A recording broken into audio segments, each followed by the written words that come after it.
ప్రధాని మోదీ లీగల్ గా కన్వర్ట్ అయిన ఓబీసీ అని ఆరోపించారు సీఎం రేవంత్ రెడ్డి. ప్రధానమంత్రిని కన్వర్టెడ్ బీసీ అని ఎలా అంటారని మండిపడ్డారు కేంద్ర మంత్రి కిషన్ రెడ్డి.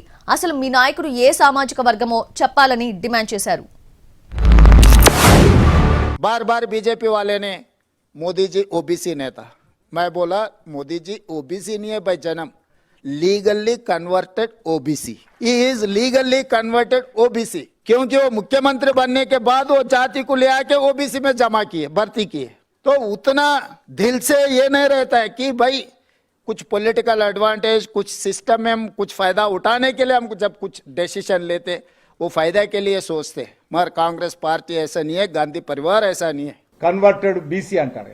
ఎట్లా కన్వర్టెడ్ బీసీ అవుతాడో చెప్పాల్సినటువంటి అవసరం ఉంది. రాజ్యాంగబద్ధంగా ఒక ముఖ్యమంత్రి స్థాయిలో ఉన్నటువంటి వ్యక్తి మిడిమిడి జ్ఞానంతో, దుందుడుకు విధానంతో రాజకీయ లబ్ధి కోసం ఈరోజు కులాలను విమర్శించేటువంటి పరిస్థితి, దిగజారి విమర్శించడము, ఆయన నామినేటెడ్ ప్రైమ్ మినిస్టర్ కాదు, దేశ ప్రజలందరూ ఆశీర్వదించి ఆయనను వరుసగా 3వ ప్రధానమంత్రి బాధ్యత అప్పగించారు ప్రజలు. అలాంటి వ్యక్తిని మీరు నోటికొచ్చినట్టు మాట్లాడము, విమర్శించడము ఎంతవరకు సమంజసమో వాళ్ళకే వదిలేస్తున్నాను, వాళ్ళ వివక్షతగా వదిలేస్తున్న విషయాన్ని ఈ సందర్భంగా మనవి చేస్తా ఉన్నాను.